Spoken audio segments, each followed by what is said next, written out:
Good evening and welcome. I'm Emily Ponchel, Public Programs Manager with the Newberry.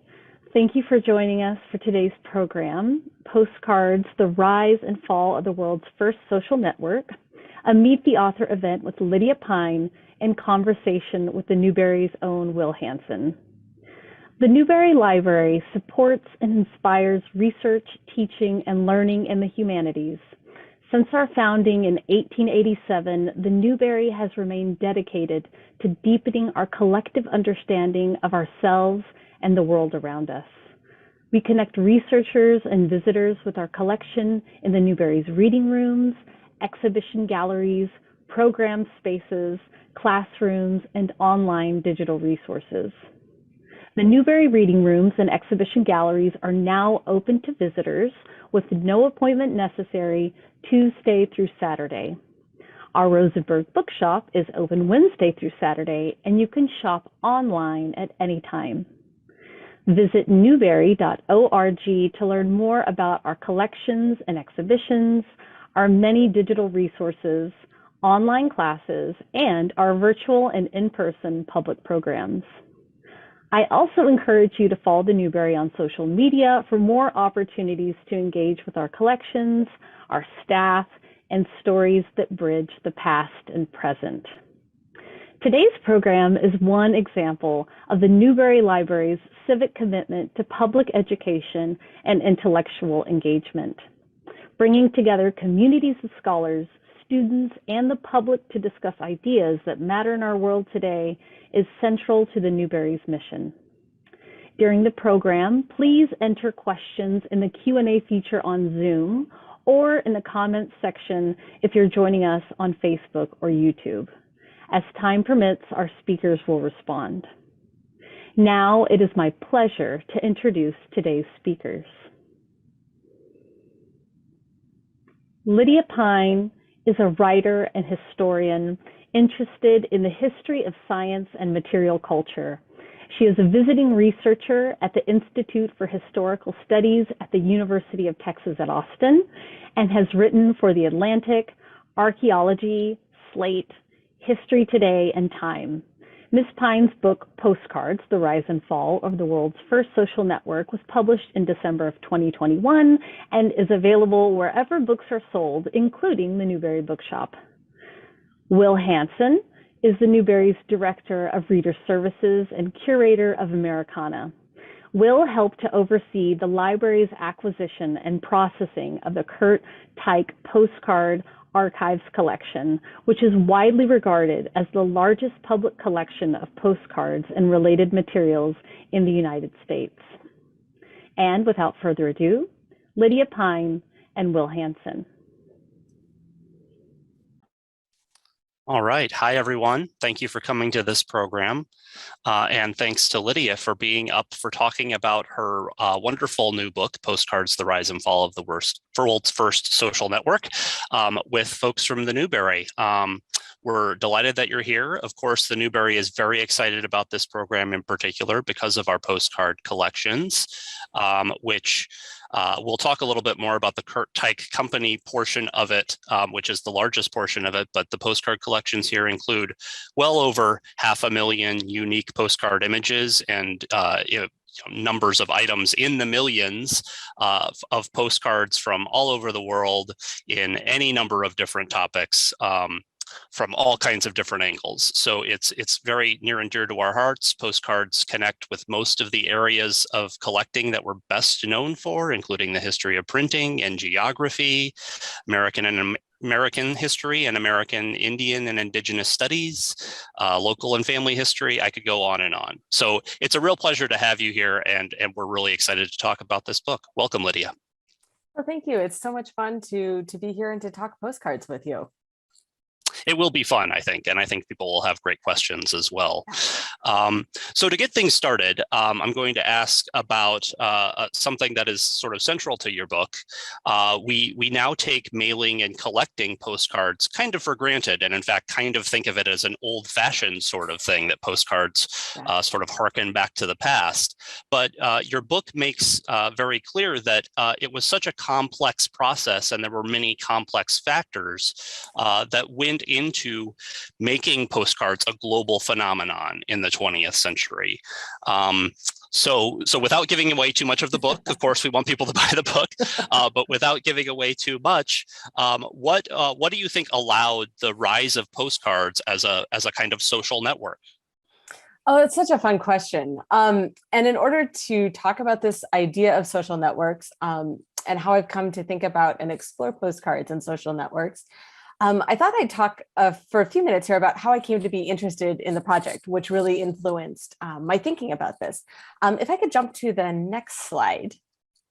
So in 2015, I was working on the research and writing of a different book of mine called Bookshelf, which is a cultural and object history of bookshelves. And I found myself at the New York Public Library looking at the history of its industrial institutional bookshelves. And while I was at the New York Public Library, I came across their postcard collection, which is massive.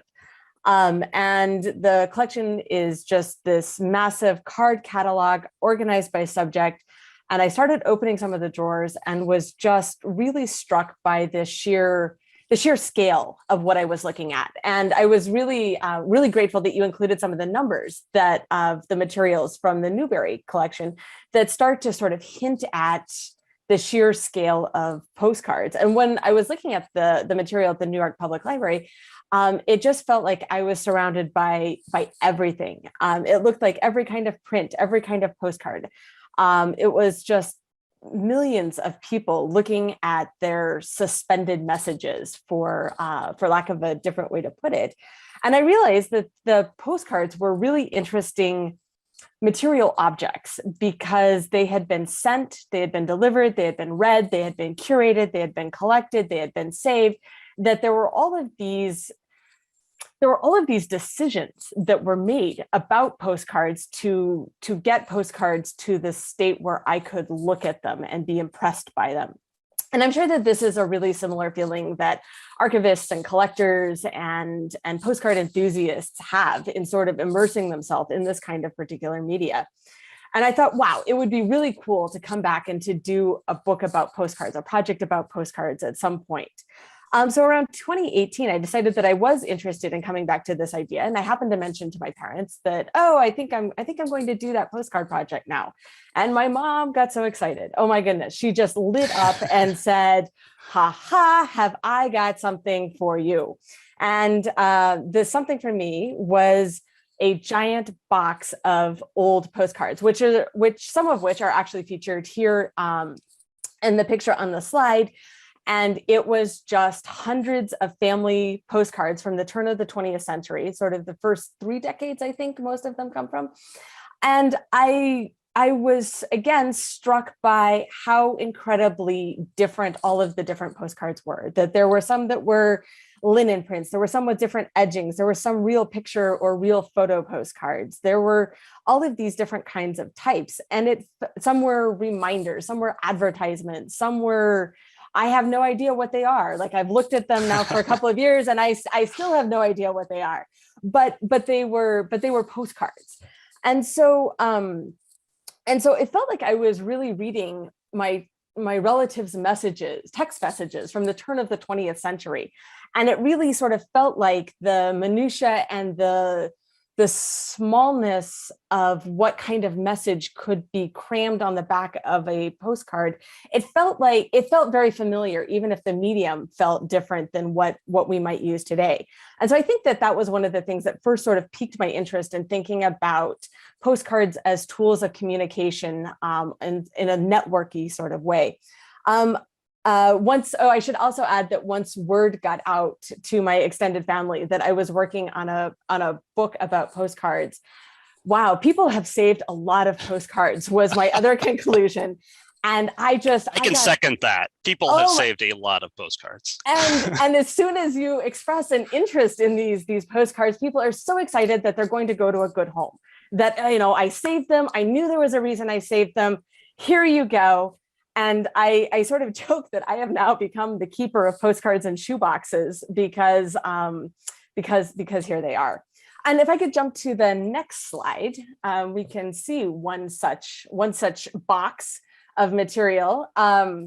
And again, it was just this all embroidered postcards with pictures. And so I was a little bit overwhelmed because I had thought originally that I would be working only with collections like at the Newberry or the New York Public Library. I thought, oh, it's going to be a real sort of institutional kind of way of looking at postcards.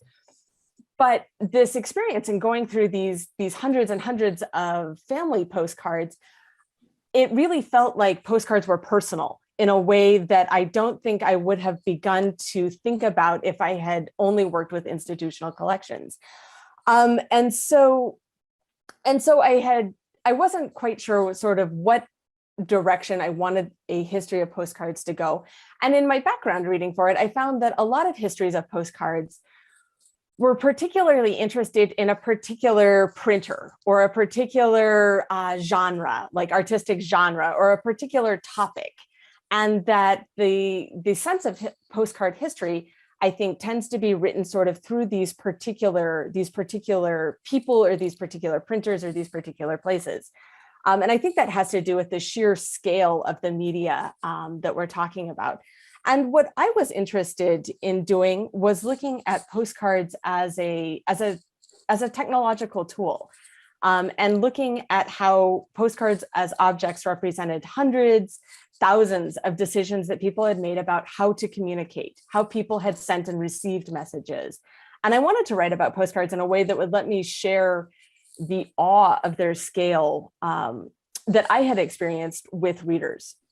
So with that in mind, sort of getting back to your question about sort of what components of social networks do I explore in the book, one example over on the right there of the slide is we have an old tiny printing press around 1568. So I look at the history of printing because obviously printing is an important component of postcard history. Next slide. So there are lots of things about the history of print itself. I look at the history of ink, and I would, as a complete side note, anybody that is interested in the history of ink, this is perhaps the world's coolest book, The History of Ink, including its entomology, chemistry, and bibliography. So cool. It is available on the Internet Archive, and it talks through recipes and do's and don'ts and sort of the alchemy of how to make ink. And so I was interested in the history of ink and how that ties into print, sort of exemplified by the ink there on the Gutenberg Bible. Next slide.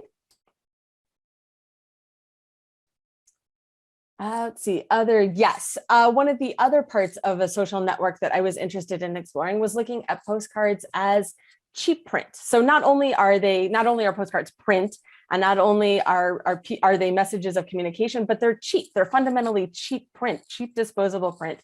And so I looked at how postcards compare to what are called broadsides or ballads, or sort of the very old-timey sorts of newsprint from several centuries back, and looked at how people have interacted with disposable print media. And fundamentally looking at, next slide, and fundamentally looking at print as a social process. And so there are parts of the social networking that explore the very early parts of message communication. So looking at things like cuneiform, but also looking at postal systems that are developed in order. It's not enough to just print and write the postcard. You sort of have to have that assurance that the postcard is going to get where it needs to go. And so we have things like postal systems here, and the development of postage specifically, and then sort of going even further, postage that's specific to postcards. And then next slide for the last one here. Looking at mail delivery. So again, sort of the postcard, in order for the message to be sent and received, we have to have a reliable way to do that.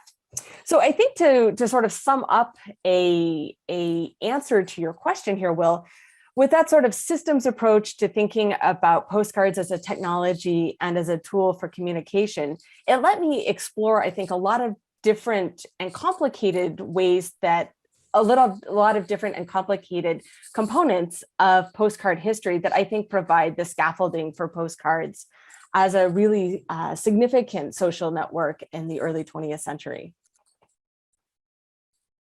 That's great. I will say, as a sort of endorsement, people often don't think of mail delivery and sort of postal systems as a fascinating subject, but your discussion of how postcards play into kind of saving the U.S. postal system, or U.S. Postal Service, at least in the early 20th century, is really interesting, and it's well worth the price of admission just for that. I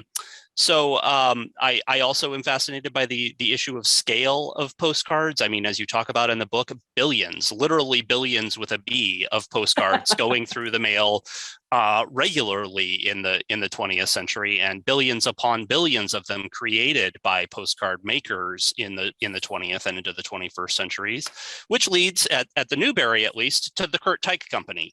The Newberry is particularly interested in this because we hold the surviving archives of the Kurt Teich Company.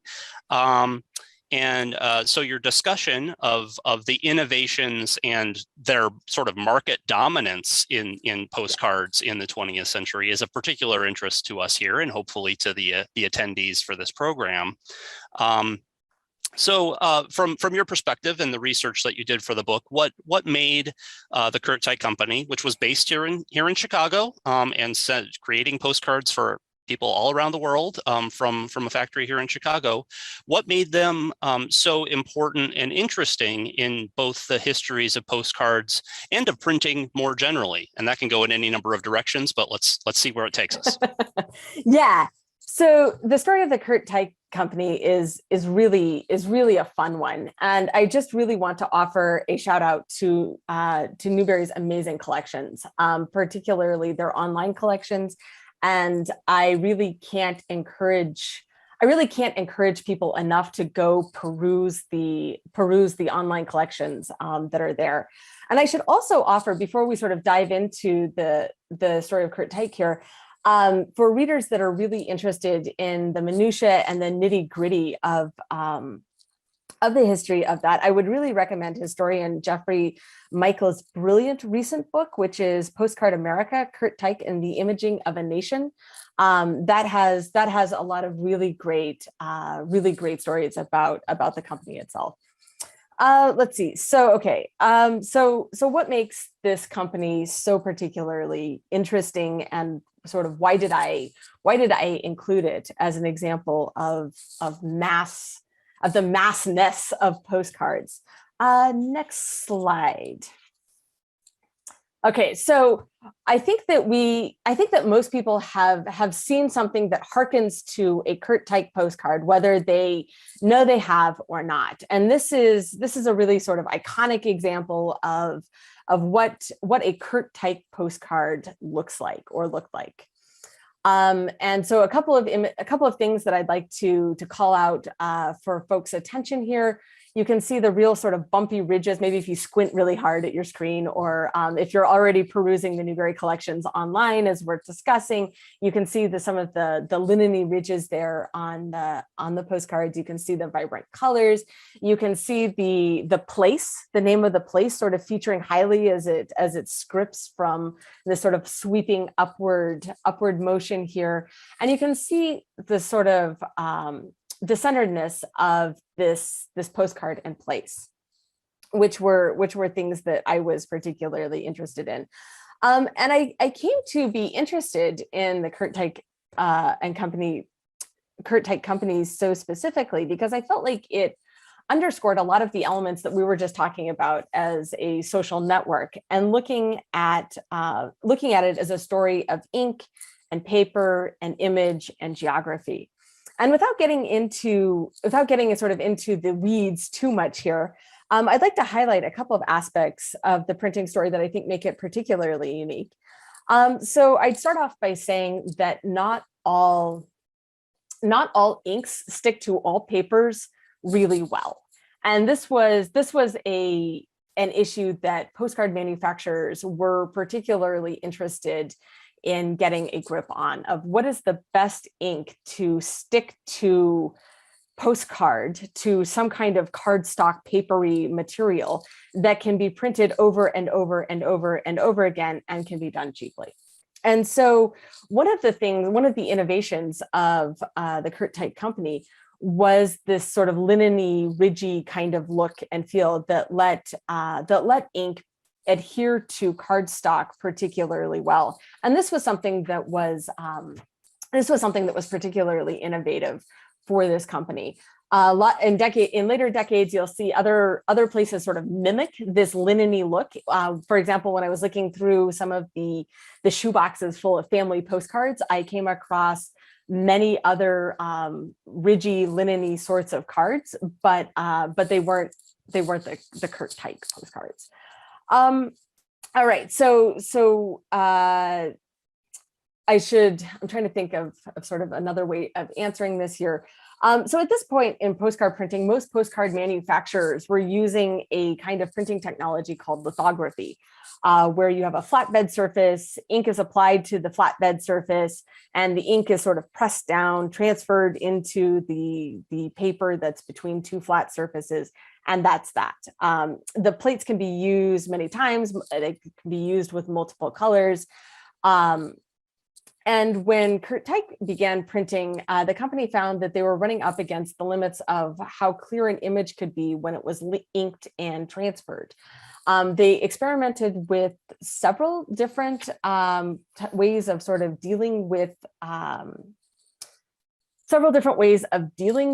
this kind of blurriness that they were getting, including a technology called halftone, which relied on various different dot sizes of color being applied.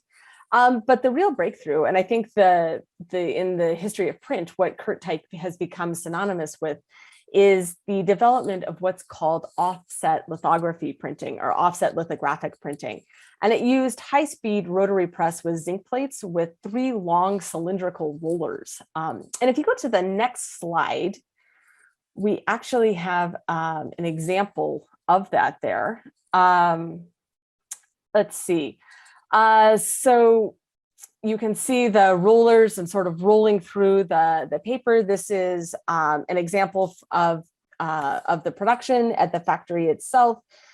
And the inking meant that it created a cleaner, crisper image, and it was able to also take advantage of newer and brighter inks. So again, going back to that point that ink and paper are sort of having this co-evolutionary relationship in terms of postcards.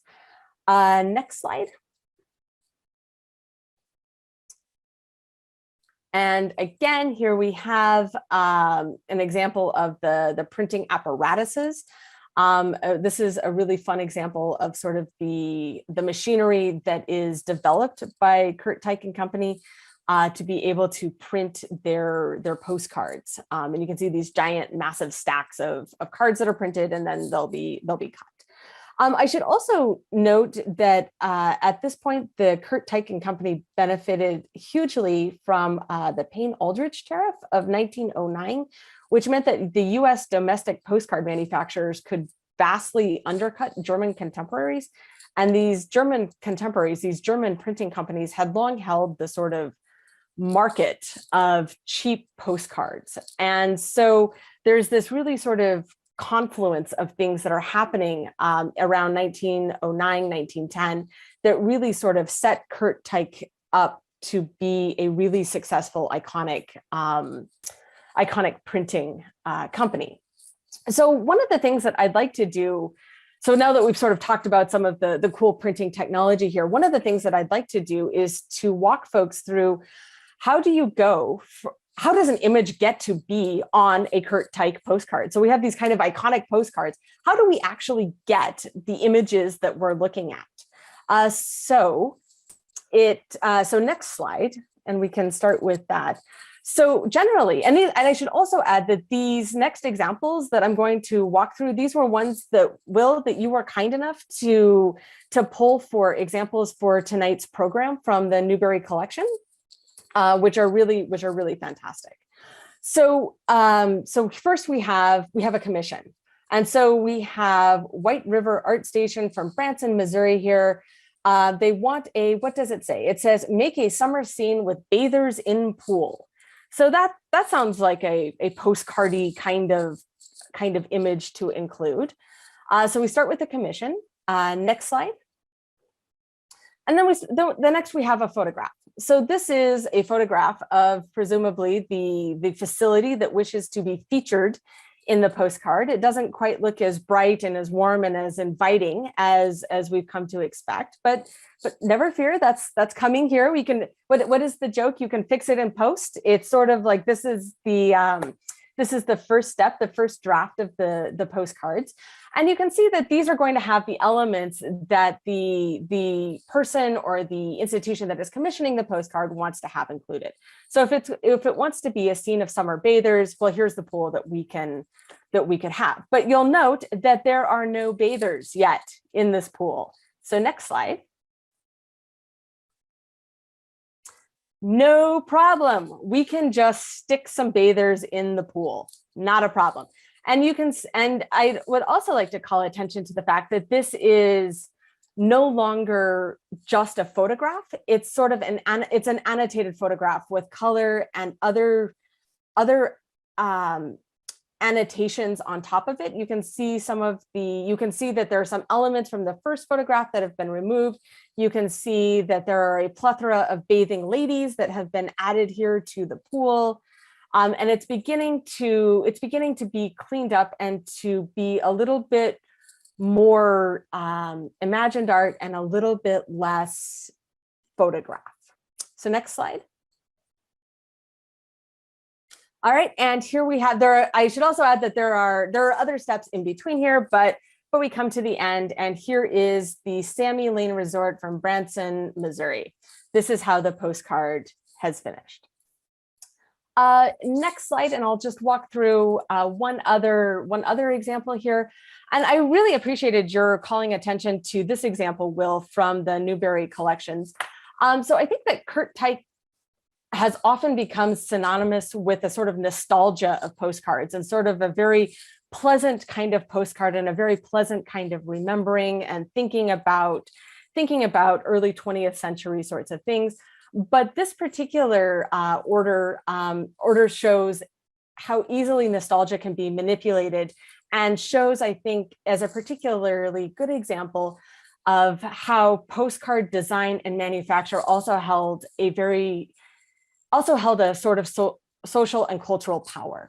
And so here in the description from the commissioned postcard, it is highlighted to make all of the people in the postcard white and not colored. So if you jump to the next slide, you can see that the photograph that the postcard is starting off with, you can see that there are children here fishing over the side of a bridge, and you can see that there are Black children, there are white children.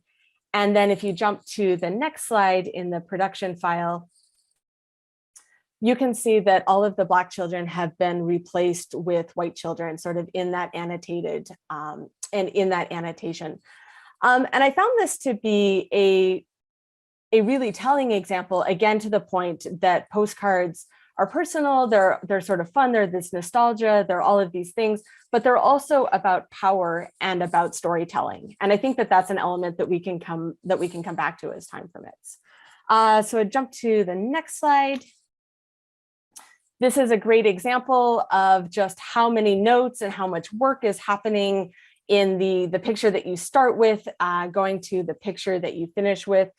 This is a really fun one that, Will, again, you pulled from the Newberry collections. It says large lettering, family frame mahogany, all of these sorts of notes for how the postcard should look at the end.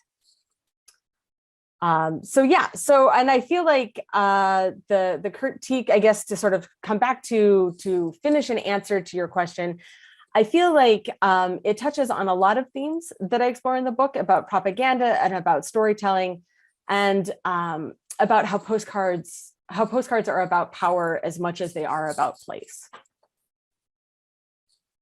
Great, yeah.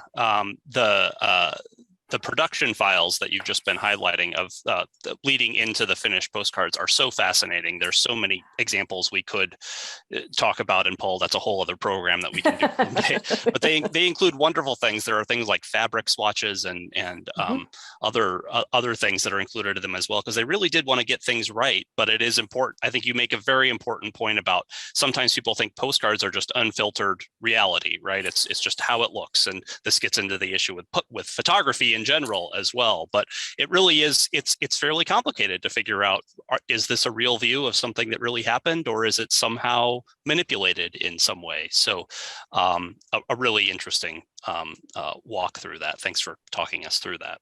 Yeah, and if I could just add one quick note to the point that you were making here. We're not spending a whole lot of time this evening talking about real picture, real photo postcards, but I would just add a note that and those are the postcards that have just the image. It's basically a picture that is printed on postcard, and then you stick the picture in the mail. With those, there was a sense in sort of the turn of the 20th century that this represented sort of the nascent early days of photojournalism, and what you see is what you get, and it sort of lent this kind of truth, this sort of truthness and storytelling, and here it's true because it's in a photo, and there are lots of examples of these photographs being manipulated to particular ends. And so I think that I really appreciated your point that there is an element of reflection that is necessary for us here in the 21st century, looking at postcards as artifacts. Yeah. I will also sort of answer in passing one of the questions that came in the chat, which is about whether a Kurt Teich museum is still in existence and if it's visitable. So the archives that survive from the Kurt Teich company are now here at the Newberry Library. We're open to the public, so anybody who's interested can come and get a reader's card and explore them. There is no museum, and the question might also be about the factory. The factory also still exists, but is not a factory. As Lydia mentions in the book, it is now condos, but the Kurt Teich company's factory on Irving Park Road here in Chicago is now the sort of, I think it's called Postcard Place. It's a condominium building now that has been retrofitted from where the factory used to be. Irving Park and Ravenswood, I believe, is where it is. You can still see the C and the T on the building itself. That's what I had understood, is that the monograph was still sort of on the building. That's brilliant. Yep. And I should thank our colleagues at the Lake County Discovery Museum, kept the Kurt Teich postcard archives collection, and the Kurt Teich company archives did very well with them for a period of decades, and they were transferred to the Newberry back in 2016 and 2017. So it's fairly recent that they've come to the Newberry. That's a whole other side note, but yes, they're visitable here. So let's move on. There's so much to cover. So another great part of your book, I think, is the discussion of the connection between postcards and tourism. Again, we take this for granted now, but it is something that sort of developed over time. And I loved your sort of phrasing of postcards as the sort of main material currency of tourism. They're how we know we were tourists, is that we took postcards of where we were. So can you just say more about what you mean by that, about that connection, about postcards as currency of tourism? Yeah, thanks, Will. If we could jump to the next slide, I think that it's become my favorite example of sort of the short pictorial answer to your question here, Will. And so this actually came to me from my grandmother. It is a postcard of Lascaux. So all of the Paleolithic cave paintings from the Paleolithic cave in France, Lascaux. When she heard that I was working on this project, she had sent me some of her postcard collections. And she said that this was a postcard that she had bought at Lascaux, but had never sent. And the note that was stuck on it became a really defining way for me to think about postcards and tourism. So sure, ran into these, might be of interest to you, love grandma, we've been there. And I love this sort of finality and this purposefulness of the postcard, I need to tell you that we've been here, and this postcard is a way of doing that. And that became a really informing way of looking at postcards and tourism for me, that they became a material way of documenting the physical card as a way of tying the sender to a place, but also of tying the recipient to that place as well. Next slide. So I just wanted to show a couple of different sort of iconic touristy kinds of postcards to sort of think about this as a genre. So here we have postcards that would be that again would sort of feature the things that you would expect to, famous things that you as a tourist would be expected to go see, to document that you have seen, and then to tell others that you have seen. And postcards become a cultural shorthand way of doing that. So here we have the Great Wall from China. Next slide, thanks. Here we have the Arc of Constantine in Rome. The cursive around the side is a little bit hard to read, but it is basically again saying, ha ha, we've been here. This was, you know, some detail that I saw about this thing that makes my experience as a tourist here all the more real. Next slide. One of the other things that I wanted to sort of point out from a historical perspective is the co-evolution of postcards that's also happening with various sorts of scripted tourism. And for those of you that are familiar with the Baedeker guides, they were sort of the Lonely Planet guides of the 19th, early 20th century. They told people what to see, how to see it, how to go about all of these things. And they would also mention, there were some Baedeker guides that also mentioned where and how to send postcards as part of that. And I looked at postcards as an extension of that scripted tourism experience. So here we have a couple of examples from the New York Public Library, postcards from the New York Public Library for Egypt. These are things that one would expect, I think, a postcard from Egypt to feature, that the tourism and the currency of tourism begin to sort of reinforce what's on the postcard and what gets sent. Next slide, I think. Yeah, so this is an example that I really like of this. So this is one from my this was a postcard that was sent to my great-great-grandmother.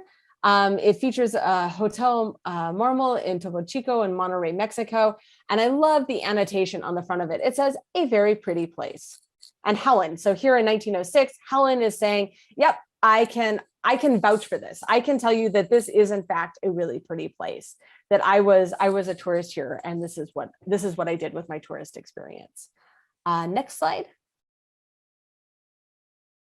Again, just sort of emphasizing, I know that we're not emphasizing the real picture postcards so much this evening, but this is another way of saying, hey, here's me. So the gentleman on the left there is my great-great-grandfather as a tourist in Mexico City.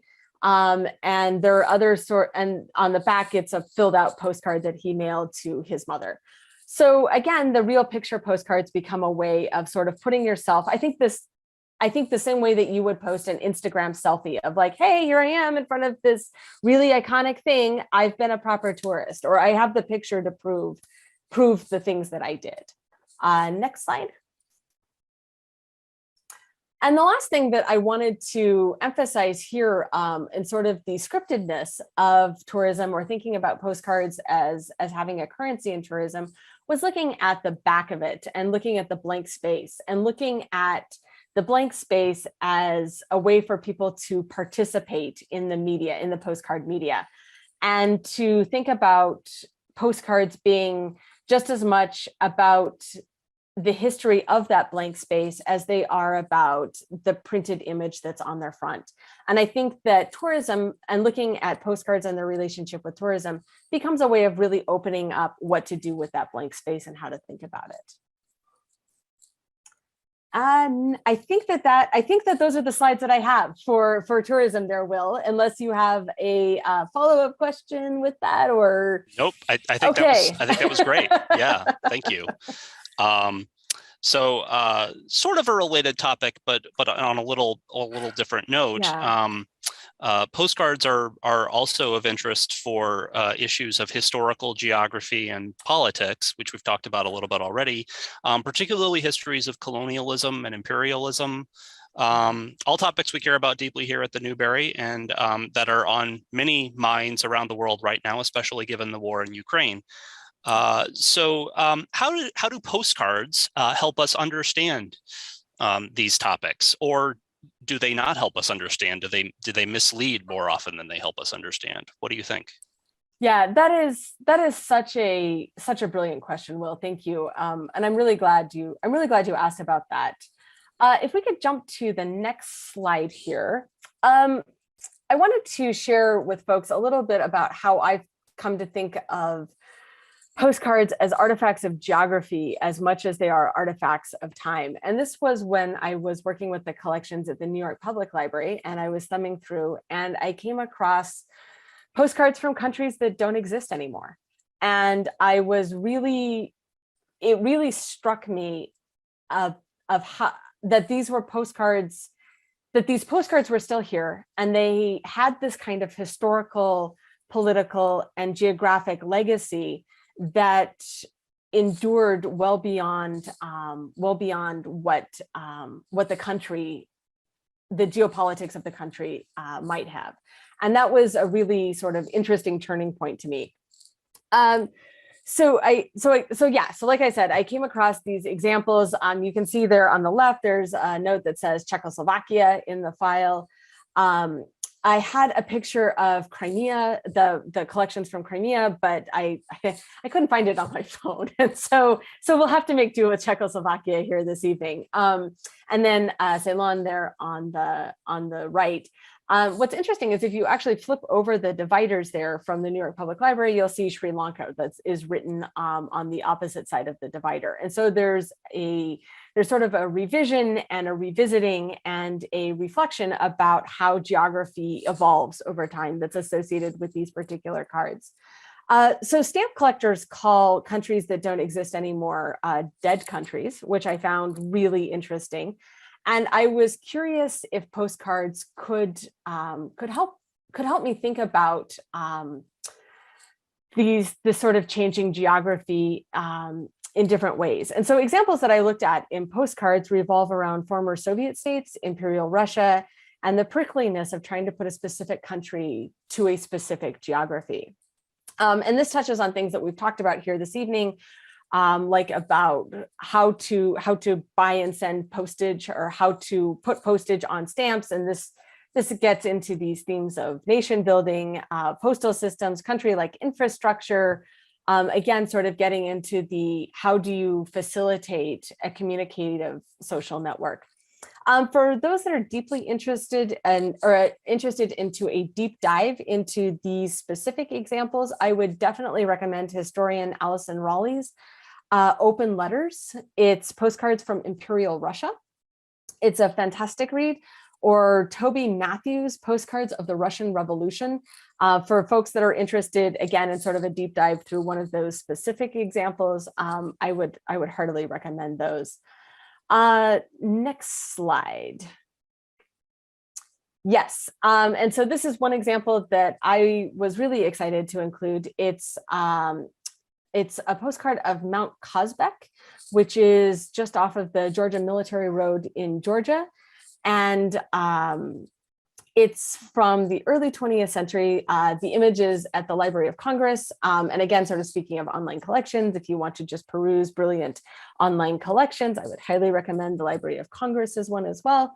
And the example here from the Caucasus really reinforced to me, again, the sort of constant iteration of country and geography and politics. And so to answer your question, Will, in a little bit more succinct way, I think it's easy for big picture themes of politics and colonialism and imperialism to overshadow the personal nature of postcards. And I think that postcards can certainly help us think about change of space as well as change over time. And that was one of the things that I personally took away from this project, was thinking about change over space just as much as thinking about change over time. And I think that postcards offer a way to humanize senders and recipients of postcards, and offers a way to humanize people that are building these social networks. Fascinating. Thank you so much. That's a great answer, and a complicated subject. I mean, it sounds so simple. No, it does. It sounds, but I feel like we could have just spent the entire program just talking about that one question. And absolutely. So, yeah, absolutely. no, there are a lot of really, really complex and poignant ways to go into that. And I will definitely add that that the elements of colonialism and imperialism will feature highly in both how the postcard is written, how it is saved, how it is curated, how it is sent, but also the image, again, that is put on the front of the postcard. Yeah. They seem so simple, these little postcards that get sent through the mail, and they're billions, but they're really quite complicated objects, as you've done a great job starting to explain here tonight. So thank you. Let's get to some of the questions that people have had, because a bunch have come in. Perfect. And that's actually, I was just going to say, the postcards from Timbuktu, don't worry about that.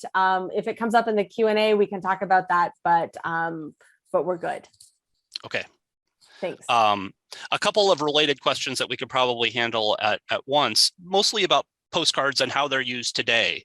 So one question about, asking about if they're popular for bulk mailings today, and otherwise about, sort of in general, how much they're used now. So can you speak to that? Yeah. So actually the flittering by of postcards from Timbuktu, that was completely relevant to this question. So we're good. So I think that there are a couple of different ways that postcards are used today. They were particularly popular, as you mentioned, in sort of bulk mailings of like, hey, here's this advertisement. That's been true for over 100 years. The postcards have been popular ways to advertise. Other ways that postcards pop up in the 21st century, we see them being very popular for political things. Both in 2016 and in 2020, postcards to get out the vote were incredibly popular in both political parties, that just were encouraging sort of handwritten postcards that would encourage people to go vote, were still considered effective, important strategies for encouraging voters. So we see postcards with voters. We do see examples of postcards that are, have a pen pal, send a postcard. There are the example of postcards from Timbuktu. The odds of actually going to Timbuktu are fairly slim, I think, for most folks right now, due to a plethora of geopolitical and public health issues. But you can actually send a postcard to somebody from Timbuktu via the website. And the really fun sort of meta feeling of postcards from Timbuktu is, for a while, they were actually posting Instagram pictures of the journey of the postcard. And so you could follow the postcard's journey on Instagram and then sort of see it arrive, which I thought was a really sort of fun blending of things like that.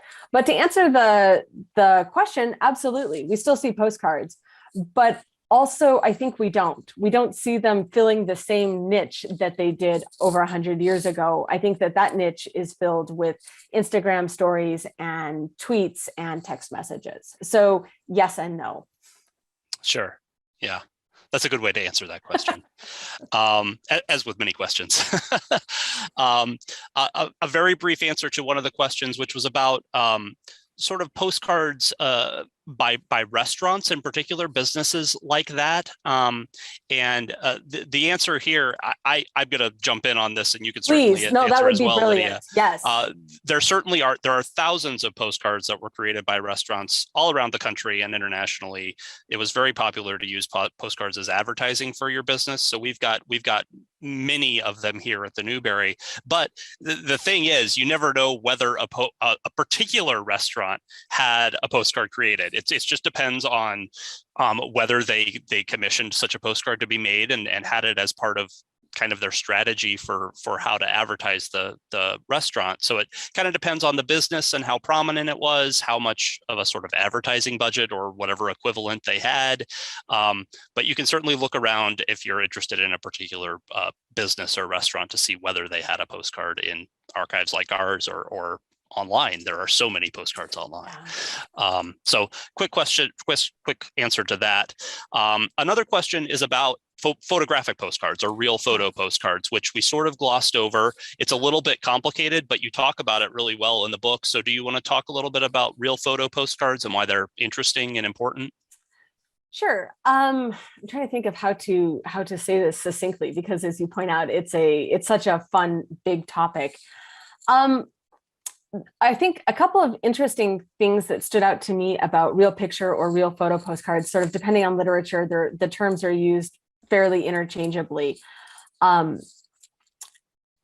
We see real picture, real photo postcards start developing. It's such a great pun. Sorry, I was really quite pleased with myself. Start developing with the advent of personal cameras like Kodak, and so it becomes this real sort of democratizing of what goes on that postcard. So you don't have to wonder, like, hey, does this restaurant have a postcard? I can take my own. I can take my picture and then send my picture postcard. And so there's a real sort of democratizing of that. There were some really interesting examples that I came across of postcards, real picture postcards that would serve as portraits, that would sort of take the social place of what we might think of as portraits. At the beginning of the 20th century, we see them also tied to sort of nascent photojournalism, particularly with the Mexican Revolution, with World War I. We see these postcards, these real picture, real photo postcards, sort of serving a lot of the same purposes that we might turn to photojournalism today. And sort of with that, we can also see the sort of the pros and the cons, as we talked about with that. We also see the real picture postcards tied heavily to different movements like the suffrage or the anti-suffrage movement. We see a lot of examples of real picture, real photo postcards with that. Yeah, I love real photo postcards. They're also a fascinating subject, but yeah, we should move on. There's lots of more questions here. One question is asking you to give this is a pitch for you to give another succinct answer of how postcards are our first social media. Do you want to? Somebody is asking for just a sort of clarification of how you feel that postcards make up or sort of are categorized as social media. I like that, and I like the challenge of to do it succinctly. That's a really good challenge. All right, so I think of postcards as technology, and technology is something that is using a tool to do a job. And for me, I look at the postcards and I say these are artifacts of communication. They're artifacts about a lot of things, but they're artifacts of communication. And we're communicating with each other by the billions, as we've talked about. And you think about, I sort of visually imagine having all of these billions and billions of postcards sending and receiving. And I sort of imagine like a map of the world and all of these different connections between peoples and geographies that postcards are making. And I look at that and say, that is a social network because it is connecting people together, people to each other and people to geographies. That's pretty good. You did pretty well in 1 minute. I was worried that I was starting to get a little bit long-winded. So I think that was pretty good. Okay. Okay, we probably have time for one last question here. So, and it's a multi-part question, so that's a nice cheat. So, Emily in the chat is asking, what percentage of postcards you have come across were actually sent? What if we were guessing, what percentage were written on and hand delivered versus not sent at all? Does this change over time, and what can that tell us about the history of postcards and sort of tourist consumerism? We could probably both take a stab at this, but go ahead. All right, let me answer this succinctly, and then I will turn it over to you, and because I'm really interested to hear what some of your experiences are in the archives with that. So to answer Emily's question here, I would say I could not possibly put a percentage on that. And I think that that has to do with, I couldn't possibly put a percentage on the number of postcards that are saved to begin with. Again, sort of going back to that theme of cheap disposable media. However, what I think is really interesting, a really interesting part of this question is that not all postcards, she's absolutely right, not all postcards were necessarily ever going to be sent. And that different postcards could be bought as sets, they could be collected, they were going to be way better, way cheaper than pictures you could take yourself of different places that you'd been, all of those sorts of things. There are examples of the suffrage movement, for example, where buying a set of postcards became a way of sort of demonstrating your commitment to this cause. Like, hey, I bought this set of postcards, I'm not going to send them, but I'm going to have them, I'm going to curate them, I'm going to keep them. And that becomes a way of tying myself to this political movement. So there are also great examples of postcard collecting albums where people would collect both sent and unsent postcards. And I think that that is the best and most succinct way that I can answer the question, but it's one of those really fun, tricky questions. It is, and I mean, I think as this conversation has made clear, the scale of postcard production and distribution and mailing makes it such that it's always going to be a guess, because even, you know, the 500,000 plus unique postcard images here and the 2 million plus postcard objects we have here is such a small drop in the bucket compared to all of them that have been produced and sent. But you know, most of our postcards are unsent because they were the Curator company's own productions. So it was the file copies thank that they you. were That's keeping. A great point. But the collections, the other collections we have, because we have other postcard collections too, that include a combination of those that are sent and those that aren't sent. You know, there are some collectors that prioritize some and some that prioritize others. What I would say is that the sort of surviving archive of postcards within institutions like ours that have survived is a little bit skewed because so many sent postcards are still in families, as they should be, or were received and then chucked at some point, again, which is fine. But so many of those don't make it into institutional archives, and that's just the way it has to be because of the scale. So it's really hard to say, but I would certainly agree that so many were collected just to be kept and sort of loved as objects, as images. And so it's certainly not the case that I wouldn't even say that most were sent. I would say many were sent, but I would not want to venture a percentage either. I think that makes me feel better, Will. Thank you. It's too tricky to try to decipher what the percentage was, but it was always a mix, I would say, of those that were kept as souvenirs or as collectibles, and those that were sent as messages. And both uses are interesting.